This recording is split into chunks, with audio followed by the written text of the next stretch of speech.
I wanted to share a quick video about how to make these chain sections on the Bessie quilt. This quilt uses a layer cake plus some background and a little bit of accent fabric, and so it's a really fun one to put together. But it does use what finishes at 1-inch squares to make this chain effect. And whenever I'm doing something that pieces really small like that, I do like to use a strip piecing technique, and so I wanted to talk about that for just a minute.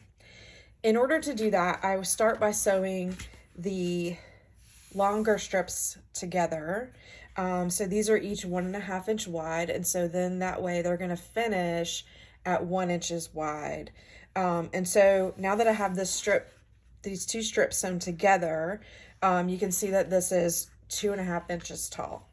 And so we're going to then subcut this set of strips into 1.5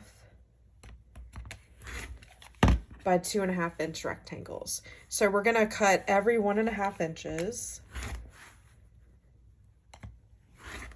until we have the required number. And then what we're going to do, so these are going to now measure 1.5 wide by 2.5 in length this way. And so then we're just going to sew 2 of these together to make the 4 patch that will end up at 2.5 inches square. And because I have pressed these toward the dark print, then what I can do is just nest those seams together really nicely when I take this over to the machine. So as you can see, we're going to take the 1.5 by 2.5, so 1.5 this way, 2.5 this way, and we're going to sew those together, and then they come out like this. And this is going to measure a 2.5 inch square, which is going to finish at 2 inches.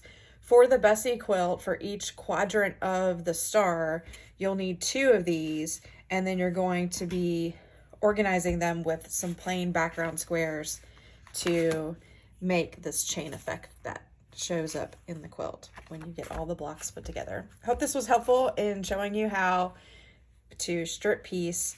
So instead of having to cut 4 1.5 inch squares and sew them all together, we made the strip, subcut them, and then sewed them back together this way.